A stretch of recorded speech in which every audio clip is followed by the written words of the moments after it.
হলে আমার এক ফ্রেন্ড একটা জুতা ফেলে দিছে। একটা জুতার উপরে একটা মোটিভ ছিল।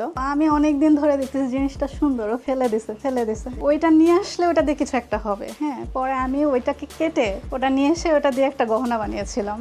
হলে যখন আমি ওইটা আমার বেডের উপর রেখেছি কাজ করার সময়, আমার আরেক ফ্রেন্ড এসে ওইটার দিকেই চোখ পড়ছে। পরে ও বলছে কি সুন্দর এটা, হাতে নিচ্ছে। তো আমি বললাম এটা কি দিয়ে বানানো জানিস? এটা এই জিনিস দিয়ে বানানো। এই জিনিসগুলো আমার খুব ভালো লাগতো। বাসা থেকে এমন অনেক আছে যে ম্যাটেরিয়ালটা ফেলে দিয়েছে, কিন্তু আমি ওই জিনিসটাকে কুড়িয়ে নিয়ে আসছি। কুড়িয়ে নিয়ে এসে সেটা দিয়ে কিছু একটা বানিয়েছি। আমার টেবিলেও এটা সেটা অনেক কিছু থাকতো, একসময় ফেলতে পারতাম না কোনো কিছু, মানে ওয়েস্ট জমাতে জমাতে এত খারাপ অবস্থা হয়ে গেছিল। ওয়েস্ট ম্যাটেরিয়াল কিছু একটা সুন্দর জিনিসের রূপ নেয়, এটার যে একটা আনন্দ, এই আনন্দটাই আসলে আমাকে অনেক কাজের অনুপ্রেরণা দিত। একবার ঈদে আমি বাহিরে জামা বানাতে দেই, তো ওই মেকিংটা আমার পছন্দ হয় নাই। ওর পর থেকে আমি আর কখনো বাহিরে জামা বানাতে দেই নাই। তখন মনে হচ্ছে যে আমার মন মতো হচ্ছে না। হয়তো তখন আমি তো ইম্যাচিউর ছিলাম, কাজ করতে পারতাম না, হয়তো বানাতে পারতাম না। তো আমার মনে হয়নি যে আমি অনেক বেটার পারবো, বাট মনে হচ্ছে যে আমি যাই বানাই আমার মনের মতো হবে, এটা উনি বানাতে পারে নাই। তো আমি প্রথম যখন বানাই সেটা ঠিক হয় নাই, মানে অনেক জায়গাতে ফিটিং হয় নাই, অনেক জায়গাতে প্রবলেম ছিল, বাট ওটা পরে আমি অনেক হ্যাপি ছিলাম। ওই জায়গাটা থেকে একটু ইন্টারেস্ট হয়ে নিজের কাজ নিজে করা। আসলে আমার রেজাল্ট অনেক ভালো ছিল।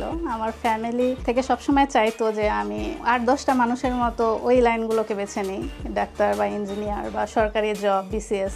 কিন্তু আমার হচ্ছে ওইদিকে মন টানতো না। বিশেষ করে আরও 9টা-5টা জব, এটা বেসরকারি জব বা সরকারি জব যাই হোক, এই জিনিসগুলো আমাকে টানতো না। আমার ভালো লাগে হচ্ছে নিজের মতো চিন্তা, নিজেকে নিজে এক্সপ্লোর করা, ডিফারেন্ট কিছু করা। আসলে আমি অনেকটা চুপিসারেই দেখা যায় যে চারুকলার ফর্ম তুলি এবং ফিল আপ করে সেটা ড্রপ করি। পরবর্তীতে যাই হোক আমি এক্সামটা দেই এবং 21তম হয়েছিলাম আমি। ভর্তি হওয়ার সময়ও কেউ রাজি ছিল না, বাট ভর্তি হই আমি। আমরা যেহেতু চারুকলার মানুষজন, আমাদের অনেক কিছু থাকতো এমনিতেও, মানে ব্যাকআপ অনেক কিছু থাকেই। সেগুলো দিয়ে আমি কিছু ডেকোরেটিভ জিনিস করলাম, কিছু সুই সুতার কাজ করলাম। পরে দেখা গেল যে কিছু মোটিভ দাঁড় হলো যেগুলো খুবই ইন্টারেস্টিং, সুন্দর। তো ওইখান থেকে কয়েকটা জিনিস বানানোর পরে দেখা যায় যে পরে আমি ভাবলাম যে এটা যদি আমাদের টিচারদের দেখানো যায় তাহলে তারা কি বলে সেখান থেকে আমরা একটু ফিডব্যাক নেই। পরবর্তীতে টিচারদের দেখাই, উনি গহনাগুলো দেখে উনি খুব পছন্দ করেছেন এবং বললো যে এটা আসলে খুব হাই লেভেলের জিনিস হয়েছে, খুব সুন্দর জিনিস হয়েছে, তোমরা এটার একটা ডিসপ্লে করো, তোমরা খুলনার একটা এমন প্লেসে করো যেটাকে পুরো খুলনা শহর কাভার হবে। পরবর্তীতে আমরা খুব বড় পরিসরে একটা এক্সিবিশন করি খুলনা শহরে। আমরাই প্রথম ছিলাম যারা এরকম একটা এক্সিবিশন অ্যারেঞ্জ করি। আর চারুকলা তখন নতুন ছিল, এক্সিবিশন ওয়ার্ডটার সাথেই আমরা আসলে ওইভাবে পরিচিত ছিলাম না। খুলনার প্রত্যেকটা মানুষ যারা এসেছিলেন এত বেশি এক্সাইটেড ছিল। পরবর্তীতে ওই পয়েন্টে দাঁড়িয়েই আমি ভাবছি এটা আসলে ব্র্যান্ড দাঁড় করাতে হবে। অনেকে কান্নাকাটি করেছে যে আমাকে এই প্রোডাক্টটা আরেকটা বানিয়ে দিতে হবে।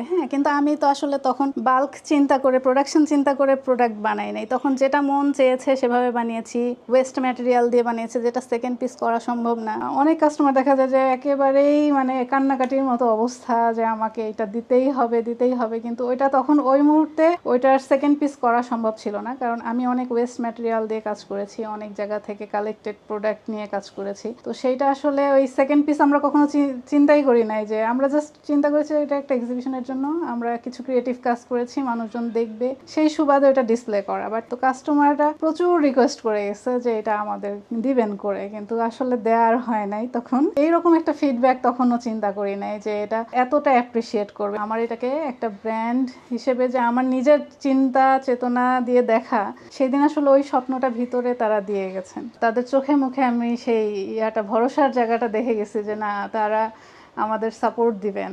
শুরু করাটা একটু চ্যালেঞ্জিং ছিল। আমার কিছু পার্টনার ছিলেন, পার্টনাররা মিলে 3জন পার্টনার ছিলাম আমরা। পরবর্তীতে আমি এখন একাই বিজনেসটা রান করছি। করোনার মধ্যে যখন স্টার্ট করলাম তখন একটা অনলাইন বিজনেসের একটা হিউজ একটা ডিমান্ড তৈরি হয়েছে, যেটা করোনার আগে এতটা ছিল না।